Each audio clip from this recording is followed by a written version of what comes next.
asalaamaaleykum mbokk yi xarit yi Safo Média Info TV ñu ngi leen di nuyu di leen jaara di leen baalu àqat di leen baal di am mbégte ak contentement si topp di ngeen di topp si ànd gi ngeen di ànd ak ñun si suñu ay émission rawatina le débat tey nag le débat génnewaat fa mu daan génne rek dalalaat ay kàngam macha allah ay directeur de campagne comme ni ñu ko tàmmee di dégg. feggoo si ak ki nga xamante ne moom mooy El Hadji Ngagne Ndoye xam ngeen ne miin ngeen ko si Yoff Média dañu koy bàyyi mu nuyoo El Hadji ginnaaw bi ñu leen nuyoo naka mbir mi. asalaamaaleykum Média Info TV ñu ngi leen di nuyu ñu ngi nuyu Yoff di nuyu ñëpp ñu ngi leen nuyu El Hadji Djibril Thiam. dégg na ma El Hadji muy yëkkati mais. waaw tey dañ dem màkk ñëwaat quoi. macha allah yàlla ñuy fay yàlla yóbbu ñu ñëpp. amiin waaw di am nag kontaante. toog ak suñu papa suñu xarit. l'ami de la jeunesse. macha allah Moulay Aziz. di am yaakaar nag ne émission bi tey dinañ si jàngat lu bëri. parce que c'est un homme expérimenté. bi ma koy xam bi mu nekk adjoint au maire xale laa woon di ànd ak sama papa mu ma yóbbu. maire bu Yoff. waaw depuis lors mu ràññee ma te fépp fu ñu dajee mu ñu ñaanal di ñu conseiller tout. donc am nañu yaakaar ne émission bi daal dina doon une émission riche. di permettre tamit yow faa ñu xam lu bëri am benn aperçu surtout. si ñun programme bi ñu déroulé. fas yéene see changé dëkk bi incha allah. macha allah ni mu ko waxee foofu rek la ñuy tegaat suñu baaraam ni mu wax si moom moo nekk su ñun. daanaka beneen jeune bu fi toogoon aussi loolu lay seede. muy suñu wayjur Moulay Abdou Aziz Dabakh nuyu nañ la. maa ngi leen di nuyu. di nuyu ñi ñuy seetaan ñëpp. mais li gën a jege gën a yey je crois que maa ngi commencé nuyu Djibril. di ko sant bu baax si format bi mu organisé nii tey. boole ma ak Ngagne. vraiment muy mbégte bu maximum. parce que. yekkil ma micro bi tuuti voilà. ay xale lañ yoo xam ne yii. vraiment seen activité dama si am lecture renaissance sunu xale bi ñu nekkee xale mu ñëwaat. ñu dalal xel yi parce que li tax ñu dalal xel yi. mooy que poussé bi reer nañu ne nekk am na fu mu du réer parce que am nañu ko taawu. te ñoom lañ ko doon yaakaar di ko à chaque fois bu ñu leen mësee di gis ñu leen di encourager. ci seen patriotisme ci seen engagement.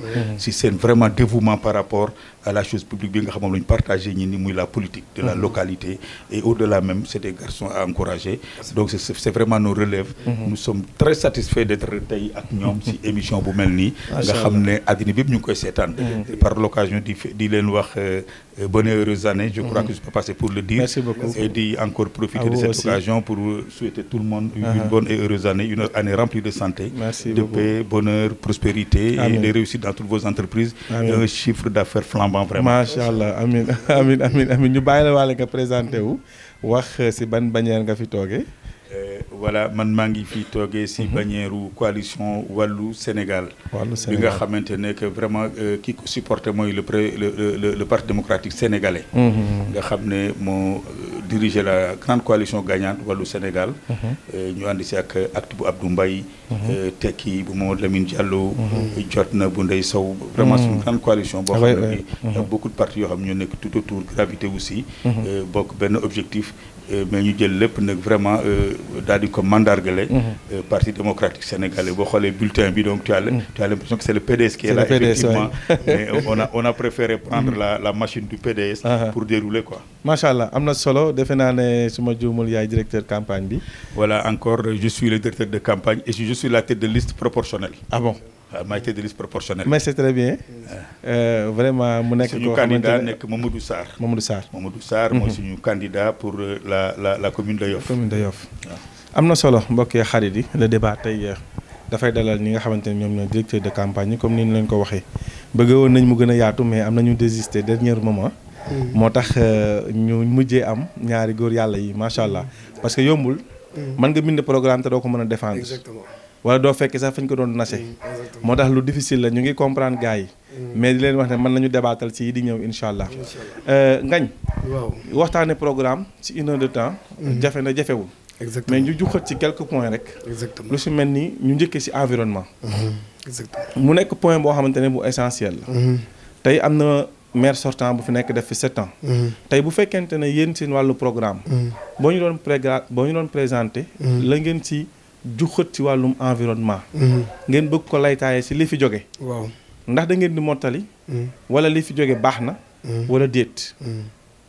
waaw xam nga comme ni nga koy waxee rek dañ ne ñoom defuñu dara xam nga loolu duñ ko mën a wax. parce que xale bi juddu je pense il y a 2 minutes sax. def na fi dara parce que nooyu na ci àdduna. mais ñoom la mairie de Yoff durant ces 7 dernières années. tu ne sens pas que ne sax am na commission environnement boobu au niveau de la mairie yow tu le sens pas man boog je le sens pas. parce que aussi environnement je pense que boo koy dénk nit dans une commune dénk ko sax ko xamante ne c'est un acteur xam nañ ko ci mbiru environnement. maîtriser na ko yàgg na ci xam na tamit buy préserver environnement ni mu war a def aussi xam na ko mais gis nañ ni aussi ñi ngi ko dégg sax ci maire bi yow bon xanaa ba ñu ne la kii moom mooy président commission environnement waaw loolu nga ciy jàpp. mais amul dara lu lay mën a wax ne. kii ci wàllum environnement lay yëngatu xamee ñu leen ci. mas ñu leen ci sentir et tout. donc ñun. tey bu ñu yàlla dimbali woon bañ gérer ko incha allah. dinañ jël ñi nga xamante ne ce sont les acteurs parce que y a des personnes yoo xamante ne ñu ngi à Yoff. nit ñi xam nañ leen reconnaître nañ leen ci wàllum environnement. ñooñu ngay jël impliqué leen parce que ce sont des personnes ressources.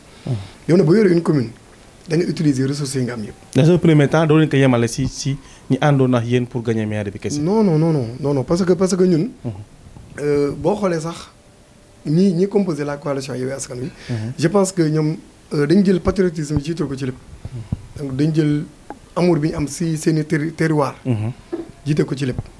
donc je pense que am na ñu bëri ñu nekk ci wàllum environnement Yoff mais gars yi mësuñu leen xam ci politique. ok mësuñu revendiquer wu ne ñu ngi bokk ci benn bannière. et tout mais ñooñu tu as besoin de. tey Yoff yaa am na benn groupe sax bu fi nekk le club environnement de Yoff. mais ñooñu ay xale lañ. mais li ñu def ci environnement Yoff. mais amul kenn ku koy def. au passage ñoom ñu war a fêter seen 1 an. seen 1 an le 16. ma may leen ko sama gars yooyu di leen nuyu. au passage moom yàlla dimbali sàmm leen ma jàllale ko ci moom. macha allah continuer. voilà parce que ñooñu noonu tey ñun bu ñu toogoon. dañ leen di soxla di ànd ak ñoom parce que gis nañ ne chaque mois dinañ dem benn quartier. te quartier bu ñu dem dinañ fa def ay action te action yooyu noonu. dañ koy sentir après bu ñu fa jógee ba les jeunes de ces quartiers là.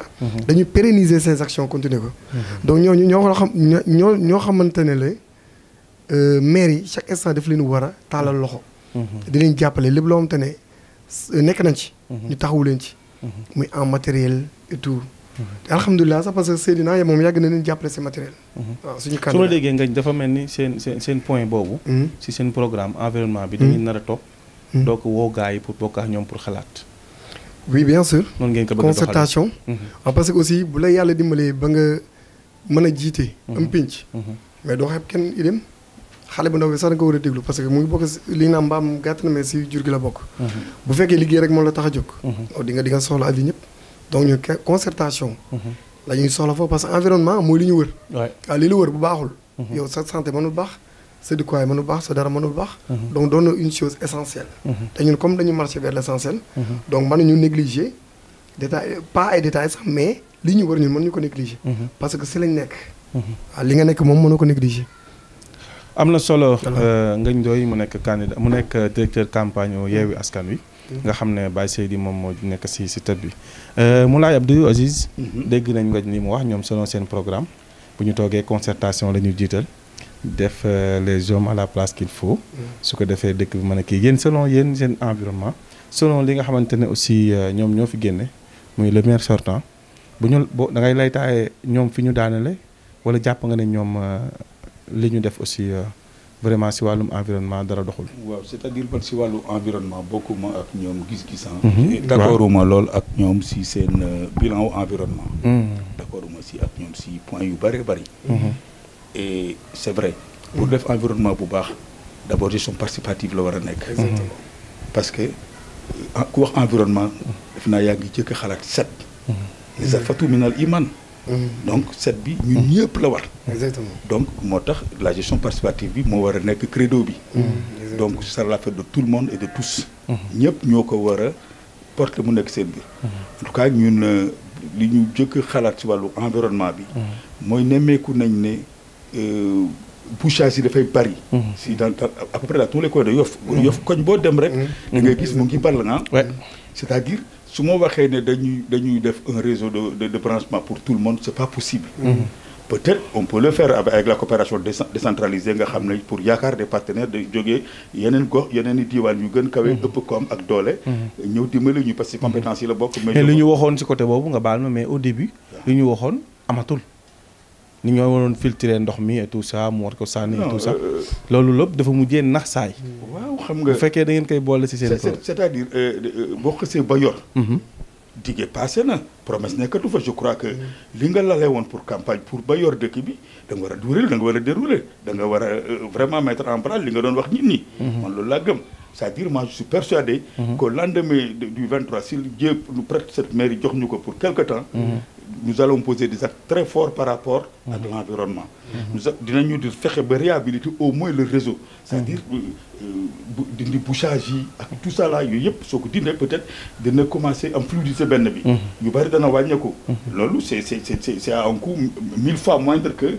di daa jiwaate que defar ay réseau parce que antaluñu ko beneen bi aussi on va penser à l'environnement fu mel ni marché yi démb laa dem marché Yoff mais c'était la honte marché Yoff su yàlla dimbali leen su amee incendie c'est la catastrophe un marché de cette dimension qui n'a pas de bouche d'incendie man dama yéemu si àddina te loolu c'est fondamental pour l'environnement d'un marché donc yooyu bokk na si vraiment yi nga xamante ne que dinañu si am taxawaay yu am solo tollu nañu aussi si jamono boo xam ne da ngay wax am na solo de sama micro bi boobu voilà ni ko bëggee waaw wala nga wàccee tuuti rek voilà c'est bien donc damay wax ne que je reviens comme bu gën a waaw mbiru environnement démb dama dugg si marché Yoff gàcc bi ma am gëj li waa ji wax dafa mel sama fit dafa rëcc sax parce que moi je fais partie des gens yi nga xam ne on avait eu la gestion de la ville de Dakar concernant les marchés tous les marchés les équipements marchands de Dakar ñoo ko doon gérer mais la première remarque bii ma def bouche d'incendie amul si marché bi pour vous dire que les gens sont dans la catastrophe boo xam ne bii su fekkee mbir dal na fa yàlla na yàlla dimbali leen si loolu beneen bi je me suis un peu évertué à faire le tour du marché non il faut faire un reportage sur ça parce que c'est ça qui aide les gens aussi ngeen yéen aussi presse bi war ngeen dimbali ñu bari si wàllu boobu ngeen di fa dem léeg-léeg di xool reportage yi ngeen xool gannaaw boobu na mu mel aujourd'hui avec les eaux de pluie su tawee si biir marché bi li jëm parce que c'est une pente de mais tellement xam nu ma ko mën pente bu ritax boo xam ne bii su ndoxu taw bi ñëw bu dalee si biir la jëm te nag loolu war nañ si dimbali ñun ñi nous avons une population très disciplinée fi mu nekk nii priorité la si yéen fi mu nekk nii absolument c'est une priorité parce que le marché regorge combien de gens c'est un melting pot les gens mais c'est tous les bords c'est tous les gens qui sont là-bas donc faut que ñu jël ay matuwaay par rapport à loolu pour l'électricité il y a même pas de glottage il faut glotter les fils da ngay dem lënj yaa ngi si yooyu dañ ko waroon glotter depuis longtemps mais dem fa soo demee fil yi dafa da nga koy gis nii à œil nu ce qui est grave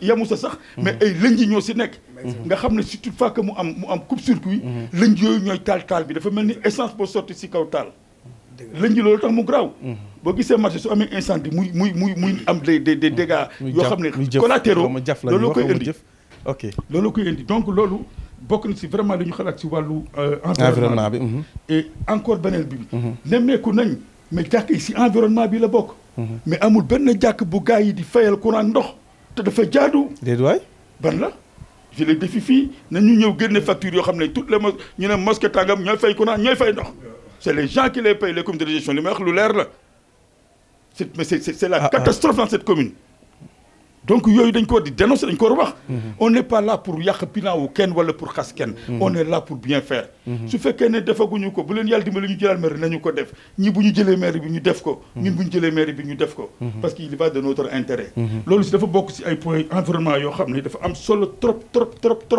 donc vraiment li si am si ay xalaat bari na trop beneen bi gën a ñi dañu war a xam ñi dañu war a xam vous vous débrouillez je vous en félicite les radios communautaires là mais dafa waroon nekk le porte-étendard des communes comme defuñu ko dañ leen war a porter ñun les actions que nous ferons li ñu jëkk a def mooy ñëw jël les radios communautaires jël leen ñu bokk ñu des partenariats privilégiés avec rémunération et tout man sama amoon public dama naan tàccu leen non mais loolu mooy dëgg c'est l'environnement il faut se battre pour ça voilà les combats de notre localité ay combats yoo xam ne yooyu la ñu war a mener si suñu localité yi li ñuy wax dafa bëri am na wax yoo xam ay waxu théâtre la ku bëgg a théâtre da ngay dem Sorano wala nga dem feneen mais dëkk bi fii ku fuy wax fi luy jëriñ askan bi les gens en veulent encore dañ ko soxla dañ ko soxla. dëgg la am na solo mais juste benn kii balaa ñu ko ci environnement suñu littoral bi.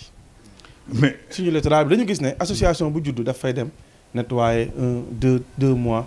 mu melaat ni mu meloon des fois ñu ne maire bi am na ñu fa teg mais boo fa wàccee tamit vraiment lan mooy solution bi si suñu littoral bi.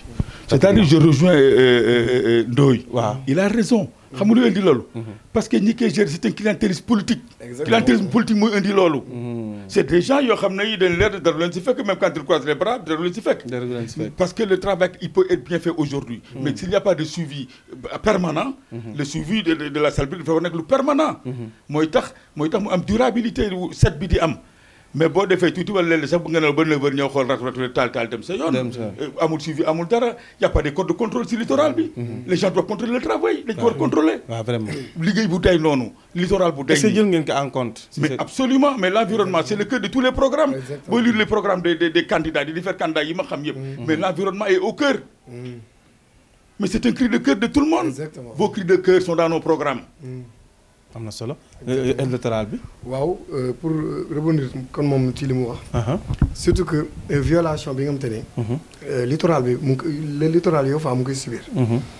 ñoom la mairie l'équipe sortante. est complice nañ ci. parce que tey boo demee Jàmmalaay. ñoom seen préoccupation principale mooy violation bi am ci littoral bi mooy tabax yi fa am et tout. léegi ñoom waa mairie bi nee nañ la ñoom loolu. jox ñu benn autorisation mairie de Dakar ma joxe autorisation. mais demal Jàmmalaay da ngay gis ñu def seen autorisation c'est la mairie la commune de Yoff moo joxe l'autorisation. te pourtant Jàmmalaay ñoom ñu ngi bokk ci commune de Yoff. ay citoyens lañ. dañuy fay seen impôt di fay ay taxes. kon ñoom tey bu fekkee am na lu leen soxal. mairie war na si mën a taxaw. mais pas dégradation littorale bi moom mu siy jouer doon un complice. parce que ñoom moom foofu fallait que point boobu noonu. ñu leeral ko nit ñi. ñoo xam ne construction yi fa am. c'est la commune la mairie l'équipe sortante ñoom ñoo joxe autorisation de construire yi te ñoom ñu ngi yàqal le littoral Yoffois. am na solo mbokk xarit yi ñu leen di fàttali leen yéen a ngi si leen émission le débat ñu dalal la ñi nga xamante ne moom El Hadj Ngagne Ndoye directeur campagne bu Yewwi Askan Wi. Ngagne. ba tey si wàllum santé. population élection sociale. foofu daanaka maire bi li mu maire sortant bi laay wax sax li mu fi def est-ce que jafe na ko kii parce que vraiment am na solo. li mu fi def am na solo. non est-ce que am ngeen programme bu ko mën a jogati. exactement parce que ñun tey Yoff am na. boo demee prise en charge yaa ngi fii vraiment. bon prise en charge yi man moom bon je les sens pas man moom en tout cas. prise en charge yi man may sentir man. mooy yi nga xamante ne dañ ko am par le biais de la ville de Dakar yooyu moom je les sens moom parce que am na ñu bari ñoom te dimbali leen ñu am ci mais bu maire Yoff amee ay prise en charge bon man yëguma ko. population Yoffoise bi sentir nañ seen bopp si prise en charge. bon man de je l'ai pas senti man tamit gisuma wala dégguma ñi di ko wax peut-être mu am. foofu lan ngeen fa prévoir pour def si seen programme santé bi population l'action sociale. parce que premièrement. foog nga relever le plateau médical des points de santé à Yoff. comme tey boo demee nu mu tudd centre poste de santé yi kii Seydina Mandione bi nekk Apexi waaw mais pourtant foofu y a rien là-bas te pourtant ay population ñoo dëkk à côté xam nga ñooñu soxla nañ ñu relever le plateau médical jàppale les populations accès aux soins bi yomb parce que c'est bien beau nga ne je suis le ministre de la santé et tout je suis le maire de Yoff et tout mais néanmoins santé luxe la ba tey jii si dëkk bi. pourtant ñooñu monsieur maire mu ngi leen dimbali na leen meloon na leen 16 pour mat mu mun benn 16 bi ko dentaire. 16 da nga ko gis voilà. ak suma juumal la xaw ma lan pour affaire échographie. dama dem tour bi laa faat. bon yi ngay wax nii.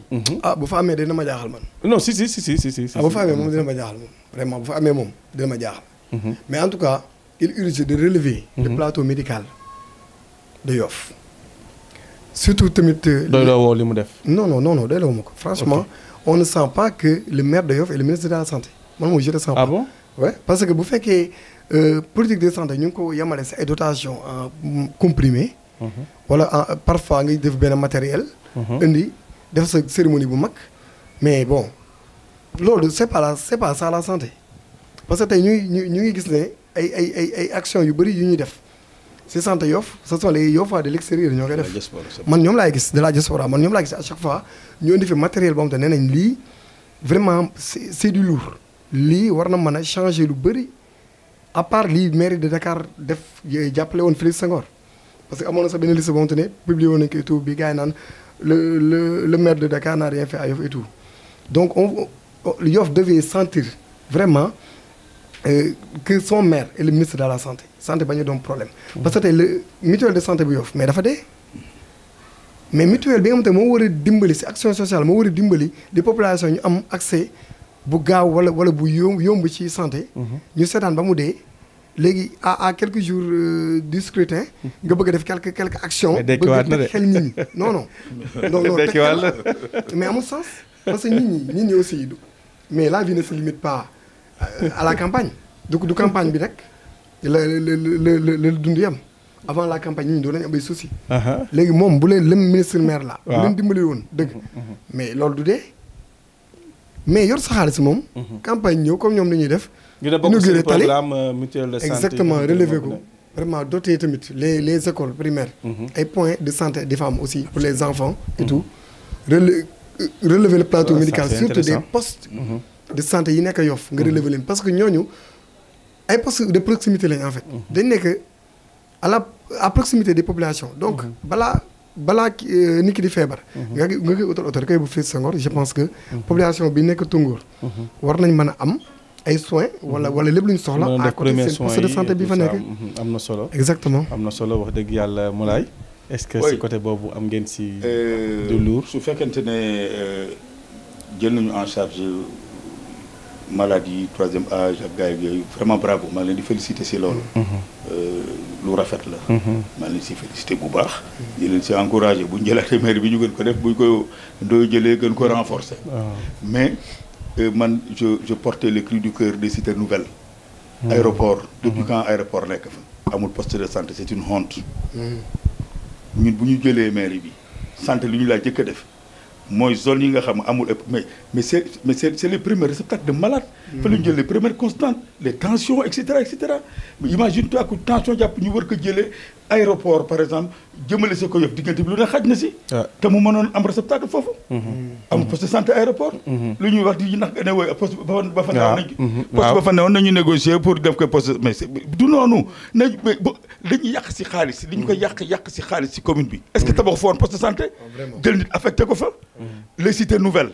dem naa fa se farcer le cri de cœur exactement à la dernière ñi ñu mujjee seeti ils nous disent que way ñu ngi fi ñëw di wax ne nañu seet benn local pour louer ko defal leen poste de santé récemment pour mais ñoom moom disent que ne attends mais ma tuuti pour mairie bu def un mandat et demi je ne dis pas un mandat et demi 7 ans c'est un quelque moment c'est un mandat et demi exactement ce n'est pas un mandat defuñu ko fa demal à Nord Foire des fois dañuy wax problème local wala espace non attends bu ñu fowee sunu xel bu ñu fowee sunu xel loolu warul nekk lay pour moom poste de santé warul nekk lay dafa war a nekk farata si képp koo xam ne yàlla dénk na la nga yor destiné wu kii la santé c'est le premier capital exactement l'argent qui est dans les banques c'est pas notre argent notre argent c'est notre santé sunu xaalis bi ne banque ak yooyu du sunu xaalis sunu alal pire mooy sunu wér-gu-yaram donc loolu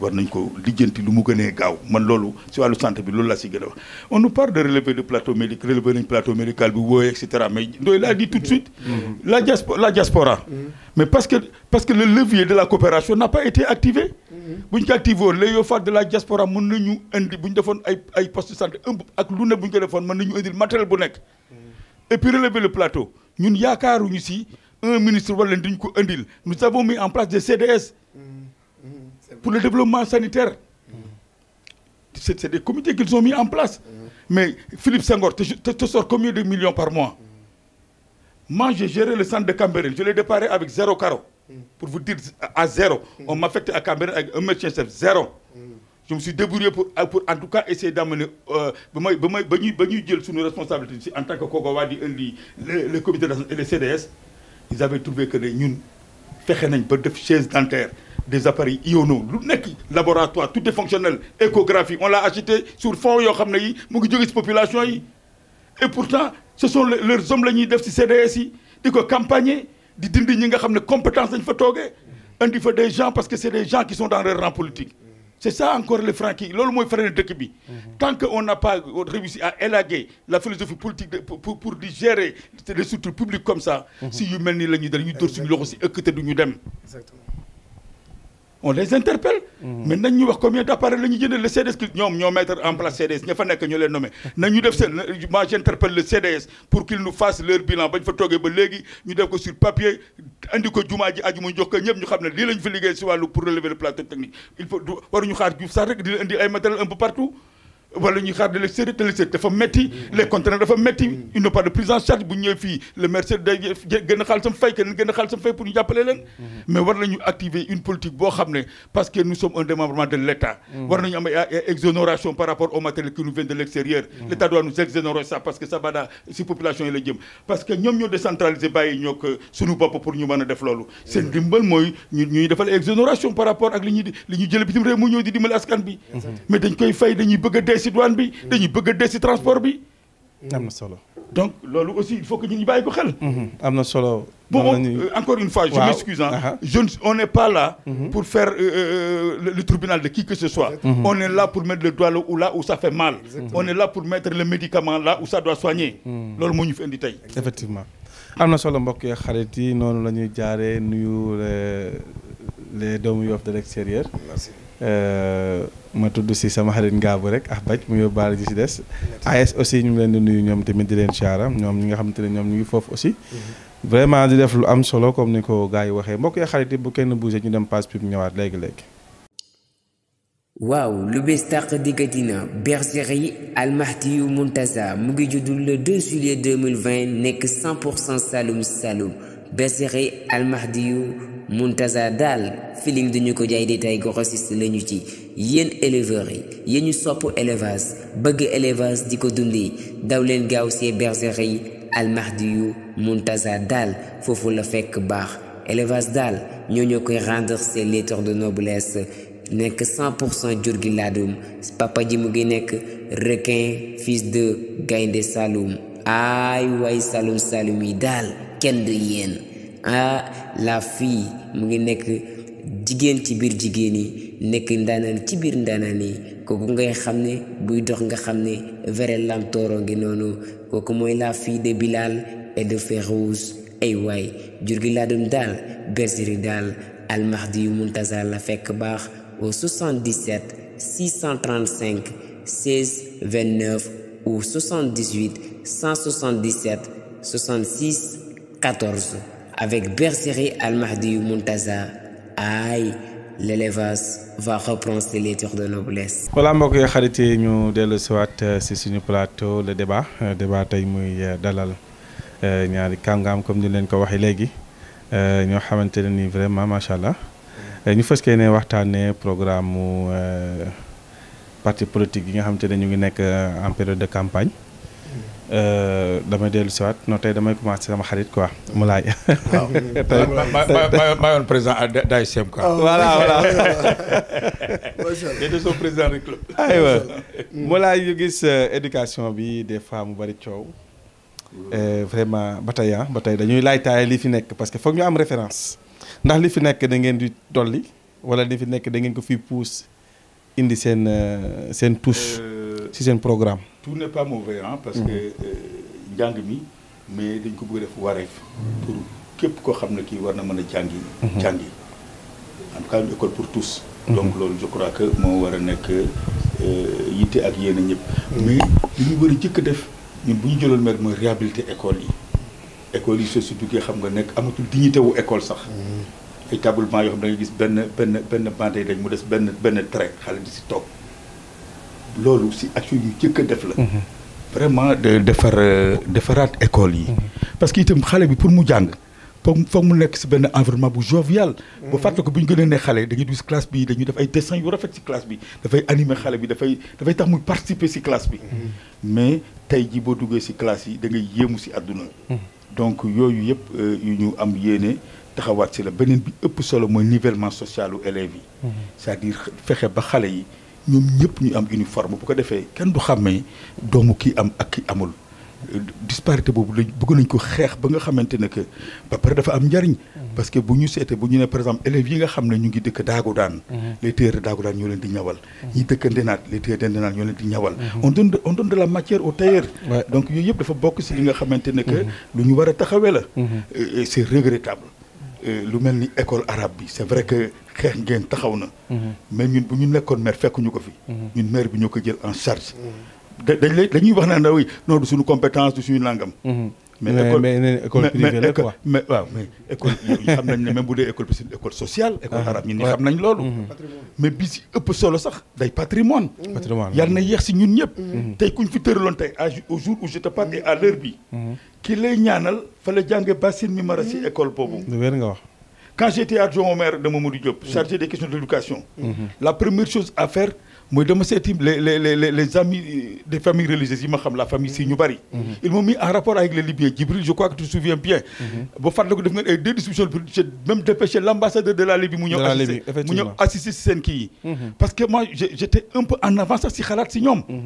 Mais, ay Mousrafou yu bëree bëri laa andi c'était une camionnette ay carton ñu wàcc ci école arabe bi parce que je me suis dit que ne école arabe bi dafa war a nekk sunu yëf dañu ko war a taxawee donc fourniture yi au temps de Diop dama ko doon xeex ne fourniture yi ñuy jox école primaire nañ ko jox école arabe aussi di ko xeex nañ leen si boole yooyu yëpp dafa nekk yoo xam ne yi en tout cas ñun bu ñu yàlla dimbalee ñu taxaw si bopp mairie bi loolu danañu ko def et puis encore moderniser parce que léegi on est aux heures de droit la digitalisation fa lañ toll même pour nous informatiser l'école à 100%, nous avons un cadre informatique pour forme, avec un calendrier rotatif.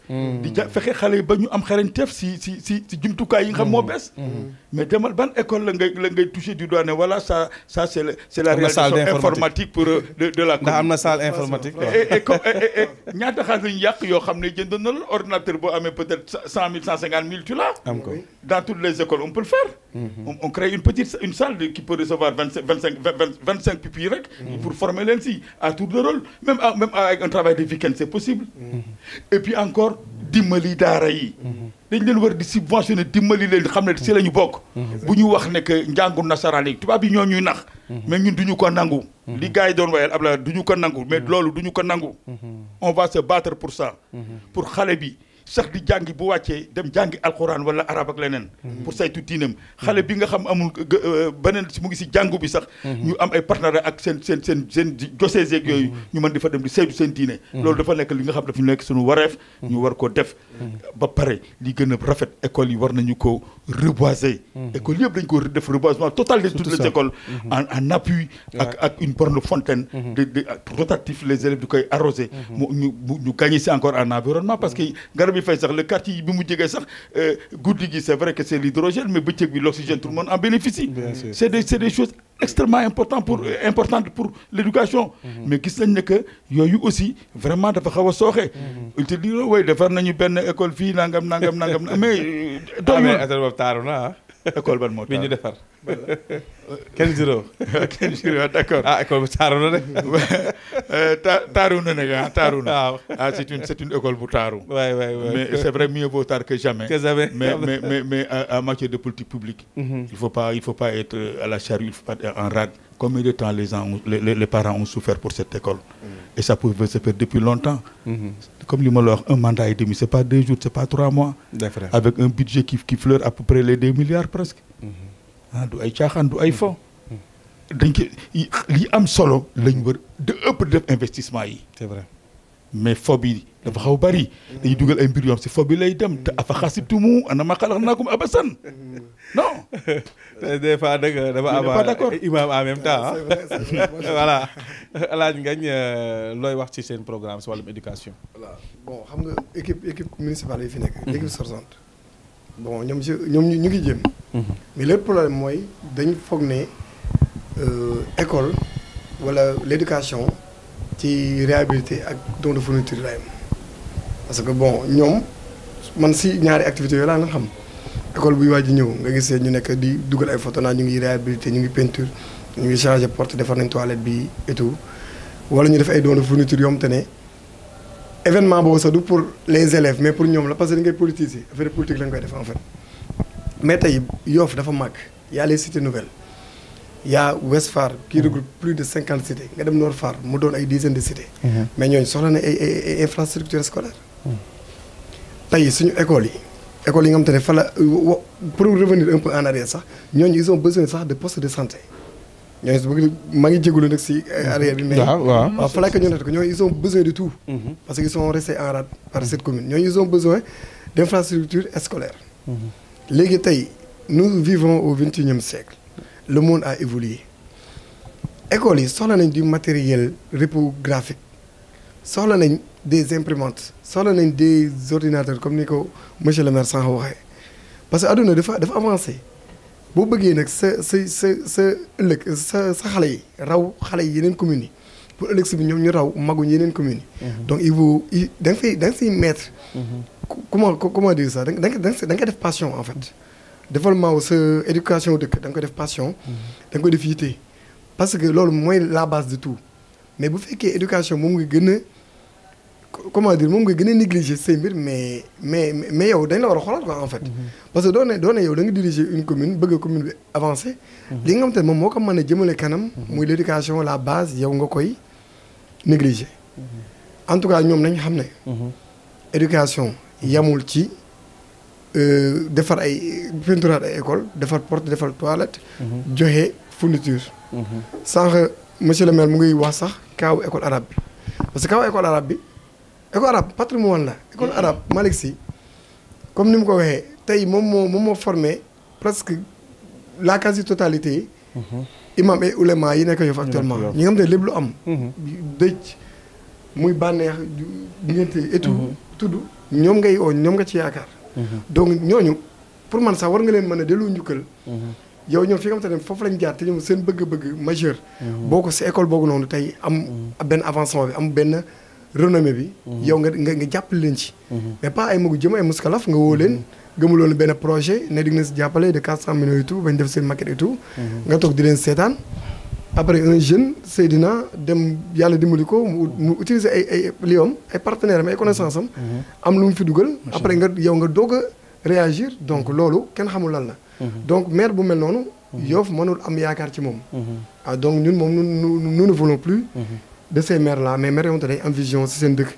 xam ne la base c'est l'éducation dina ci def ay effort pour ëllëg si biir ay ndoom raw ndaw yeneen communes yi. macha allah am na solo waaw loo si bëgg a yokk. dama doon yokk tuuti aussi. dans notre programme nous avons prévu encore vraiment. de promouvoir le sport à l'école. le sport bu njëkkoon boo fàttaliku yaa su effectivement en tout cas nous allons l'organiser au niveau de la commune. parce que gis nañ ne que. ñi école de football yi sonn nañu. kenn jàppalewu leen. ba pare def leen des partenaires ñooñu nga xam ne ñooñu nekk sax à la base organisationnelle. amoon na ndeysaan donc loolu yëpp dafa amoon solo. am nañu si génn si nekk si ay adde yoo xam ne de très haut niveau. ba pare di la wax ne encore aussi loolu waxuma sax mais dañu war a créer encore des écoles préscolaires parce que ñun ñi metti na xale bu amee 4 ans yaa ngi jël di yóbbu un peu partout ci école yeeg yooyu mais école bi war na am une classe boo xam ne au moins c'est le préscolaire. xale yu tuuti yi ñu leen fa jël di leen préparer pour ñu nekk dans l'antichambre de la classe de CI. c'est extrêmement important beneen bi aussi mooy war nañu dimbali xale yi nga xam ne ay njëriñ lañu. dañu ñàkk yaay ñàkk baay ñu fexe ba ci école yi ñu koy saytu. social ci dans les écoles di leen dimbali ci xale yooyu. assistance sociale waaw di leen assister vraiment. loolu nekk noonu solo ba pare on a un programme extrêmement important parce que généralement xale yi ba ñu jàngee ba dañu am problème orientation. nous on a créé ce qu'on appelle CLE. maanaam c'est pas CLE caabi mais on l'appelle CLE c'est un centre local. Voilà c'est un centre local. voilà ngeen tàcc ko. c'est un centre local d'emploi. nga xam ne dina informer élèves bi ci concours yi ci opportunité yooyu am yooyu yëpp dañ dina nekk lu am solo nga xam dañ koy loger sax peut-être à la bibliothèque de Yoff nga xam ne ñëpp ñu fa fréquenter wala à la maison des jeunes ñu loger ko fa nga xam ne élève bi à chaque fois bu jógee rek war na mën dem foofu xam ban da ngay gis sax ni dafay am bac mais du xam ban filière lay dem. te c'est vrai que ñu ngi limité ci école primaire bi. mais non mais askan bi dañ seen ñun dañu am yelleefu taxawu leen. ak nu ñu mën a day ak seen âge ñu mën a toll. donc ñu dañuy empiéter le pas parce que je crois que def lu baax. l'État ne te mettra jamais devant le banc des accusés. am na c'est une question de volonté. lu ñu yitteel ci jànkum xale yi. surtout année scolaire.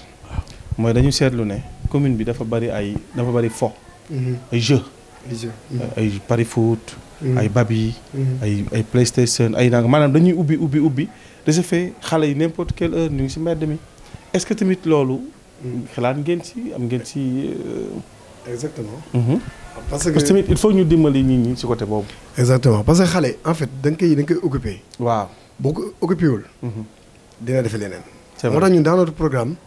on a pensé maanaam on encourage la lecture à l'école. moo tax la bibliothèque à l'école. dafa bokk suñu programme. kon da ngeen di accompagner école yi. pour ñu am exactement parce que je me rappelle ñun bi ñu nekkee xale. école 2 bi ma doon jàngee amoon na bibliothèque bu mag. moom te ne vraiment. bibliothèque bu riche moo fa nekkoon am na bibliothèque ba léegi. voilà ba tey voilà. te man plaisir bi ma daan am di dem foofu di seetaan livres yi illustré xam nga et tout. mu bokk na si li gën a defar li gënoon defar sama français. parce que man français moom moo yàggoon nekk sama matière. tellement que je lisais beaucoup. donc ma xam ne loolu tey élèves yi léegi kon te amuñu temps tout le temps ñu ngi sur les réseaux sociaux et tout. war nañ leen mën a occuper. si loolu. am na solo même bu fekkee sax. dañuy créer ay applications te dañ koy mettre dans les tablettes. ñoom ñu dugg si ay bibliothèque virtuelle et tout. incha allah yooyu sax def ci am solo mais nañ encourager la lecture. mu laaj biiru xale yi nag. waaw damay wax ne sax ñoom. ñoo gën a encourager xale bi di daw si mbedd mi. ils ont ouvert des centres récemment si rond point bi par exemple. waaw c'est bien. xale bi dafa war foo. xale bi dafa war divertir. mais nañ ko organiser. waaw le mercredi soir organisation bi l'enfant ne va pas à l'école le mercredi soir. et le samedi soir dimanche matin peut-être ñu am si stricte surveillance. ñu wax ne en tout cas ñu jàllale ko ñëpp xam ne que. xale yi seen po. si année scolaire àllarba si ngoon la. ak samedi si ngoon. yeneen bés si ku fa ñëw benn xale du fa dugg. nañ toog seen kër jàng. bien sûr loolu moom organisation boobu moom. mais defar espace bu mel noonu rek.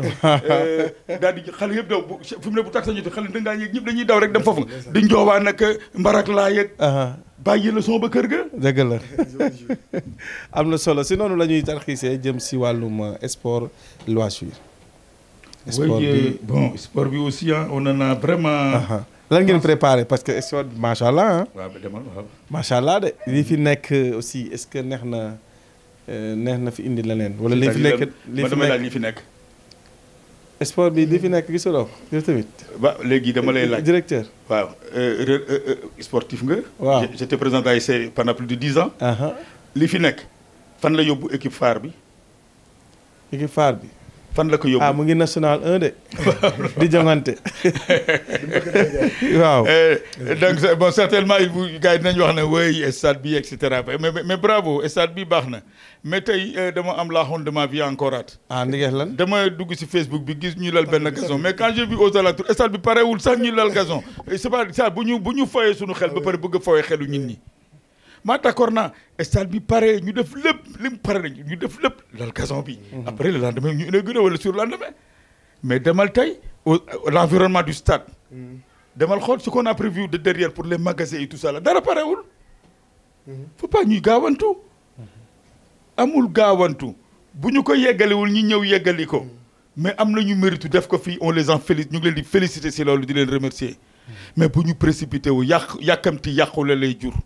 te loolu amul njariñ moi je veux que bu ñu joxee stade bi jox ko stade bu rafet bu set boo xam ne bi ku fi ñëw da ngay am envie toog stade boo xam ne bi tey même ñi jaay caaf ak gerte lépp préparé ak jus ak crème glacée yëpp. dafa lañ leen seen i box ak tout nga mun a stade bu moderne bu ñu organisé. am ay un centre réceptif boo xam ne bi tey Renaissance dootuñu am problème yenn yi dañ koy commercialiser pour tour bi dafay génn xaalis comme. bu ko defee dañuy noppal booleeg subvention yi nga xam ne muy war a ñëw à temps si équipe bi aussi yooyu dafay nekk loo xam ne suñu bakkan lañ siy teg.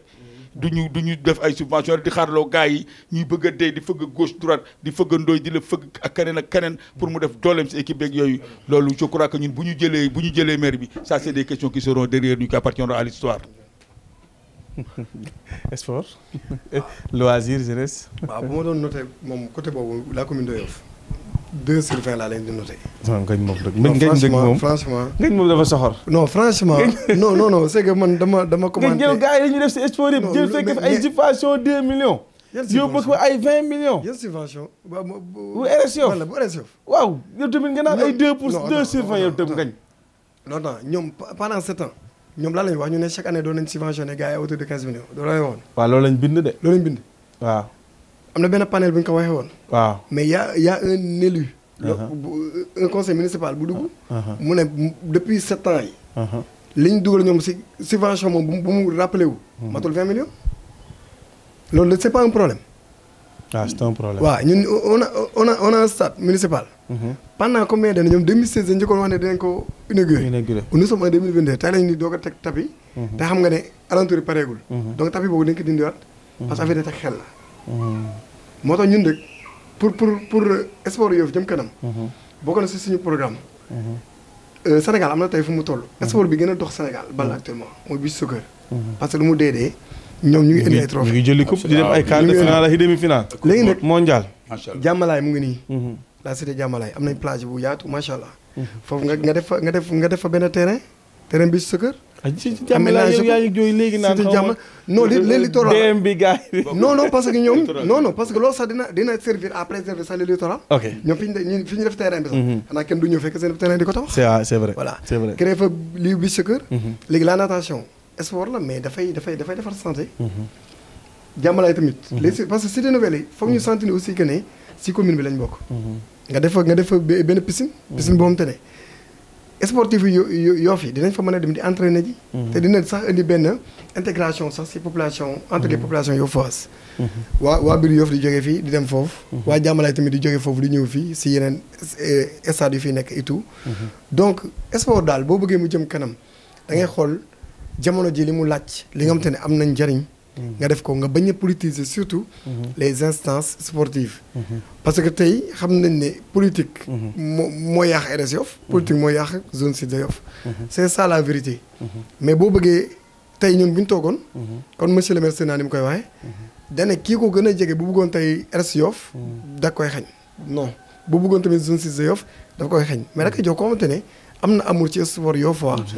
il a fait ses preuves. nga jox ko kooku moom mën a doxal le sport. mais pas comme te dafa ñëw juste pour utiliser RS Yoff wala zone 6. pour am benn aura politique bi pour jëm kanam. non mais da ngay jël les hommes qu'il faut à la place qu'il faut. si xaw na laale ak culture. aussi culture bi aussi est-ce que yéen a ngi ciy bàyyi xel. exactement parce que ñun. parce que ñi fi nekkoon aussi investir nañ si lu am solo.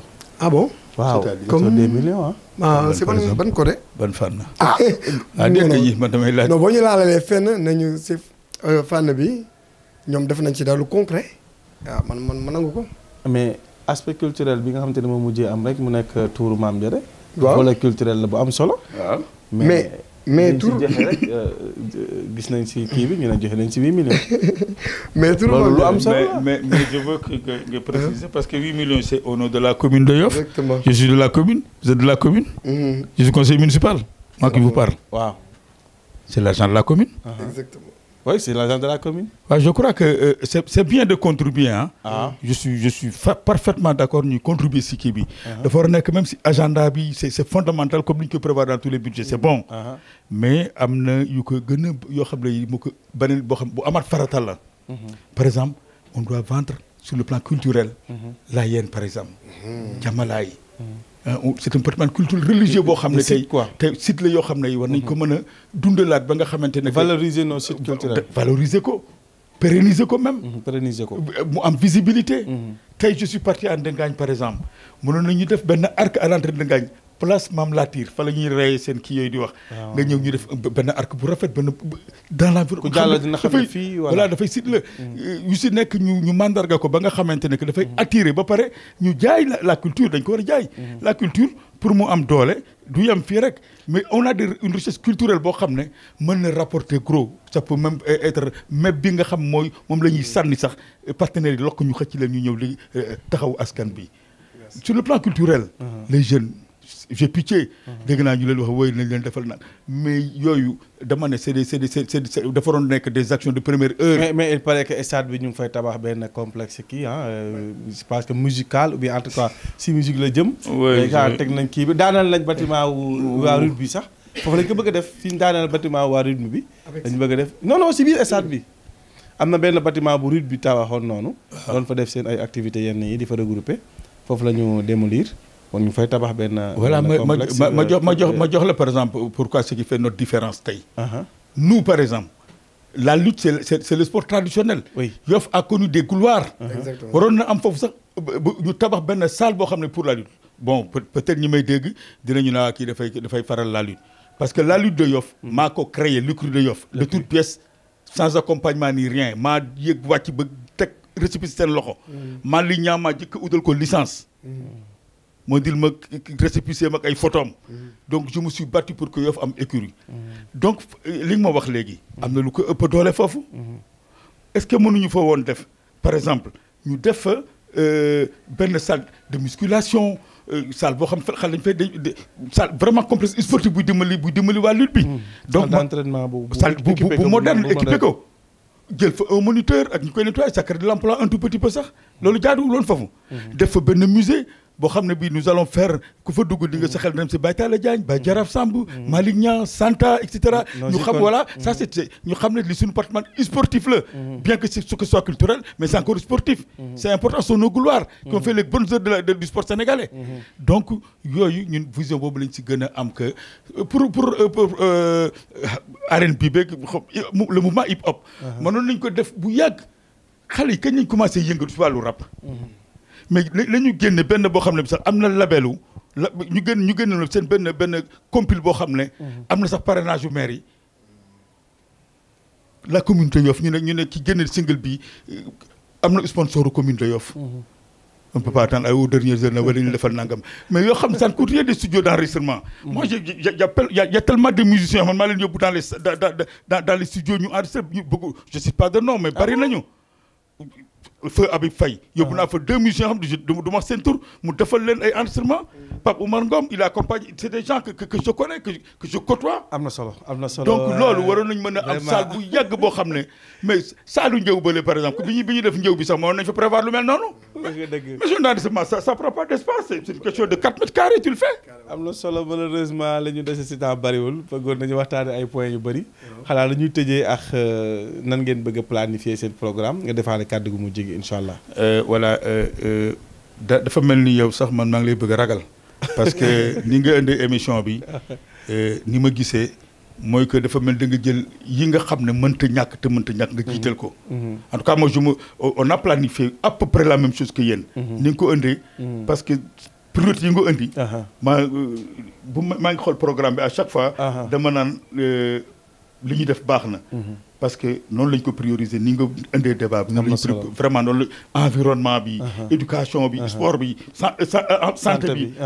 éducation exactement c'est comme ça je crois que c'est un planning universel même je suis sûr que les gens de Yewwi aussi loolu la ñu war a def parce que loolu la donc montre yu baax yi ñooy bokk heure et di terminer par dire que ne notre candidat bon je crois que si vous me le permettez c'est Mamadou Sarr effectivement donc qui est un natif de Yoff qui a fait longtemps la diaspora qui a été un acteur du mouvement associatif et sportif yoffois pendant plusieurs années qui est un ami au père de mon neveu Ndoye Sarr en tout cas il bokk na si ñi bénéficier expérience su papam sur le mouvement sportif sur le mouvement associatif donc c'est notre candidat et notre bulletin c'est le bulletin traditionnel du PS où il y a l'épi de mil voilà le bulletin est jaune avec des écritures bleues avec l'épi de mil comme mandarga si biir si digg bi waaw dugub bi donc dafa gars yi xàmmee nañ ko bulletin bu baax bi wala bi gën a baax am na solo ngañ lan mooy nekk kàddu gu mujj gi waaw balaa may àgg fu ne rek may tuuti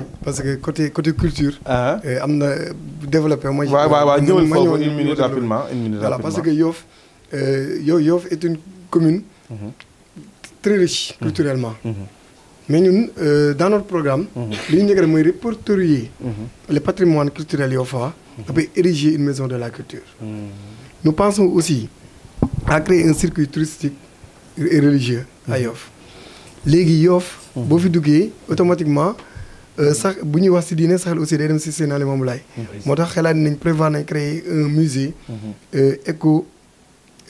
écologique tuddee ko musée Seydina Limamou Laye loolu tam bokk na ci suñu wuli yi comme temps bi dafa gàtt te aussi yaa ngi ñu laaj ci planification bi donc ñun suñu programme 3 axes la le résumé wu te ñun dañuy respecter 3 axes boobu la gouvernance ouverte moom mooy dégganteeg askan bi lépp looy décider da ngay dem wër les quartiers. comme ni bi ngay wër. seen i voix. ni nga fa wër nga fay wëraat. pour impliquer leen dans la gestion de la commune. une gestion participative et inclusive. ba pare nga favoriser le développement humain. defar nit ki. former les personnes. bañ taxaw am nuñ mel. ba mu wër na ne ñii entraîné tey Yoff te mën nañ ko jëlee kanam. doog a ñëwoon nag développement urbain. fekk ne ñaari yi njëkk. déggoo nga ak askan bi ba pare. formé nga askan bi donc di nga mën a ànd ak askan bi. jàpp ngeen ne si 5 ans la ngeen mën a liggéey. exactement lépp organisation et méthode la. comme ni ko Senghor doon jàngale suñu may père yi. am na solo jàngal ñu ko. voilà di kontaan nag si émission bi. waaw vraiment may ngeen ñu tey opportunité ñu toog ak. kilifa gi. waaw muy ku ñu yàgg naw ku baax. nit ku extraordinaire moom foog nga fekk day rey. macha allah tamit doomam yi tamit nekk suñu xarit. et tout donc expérience yi moom.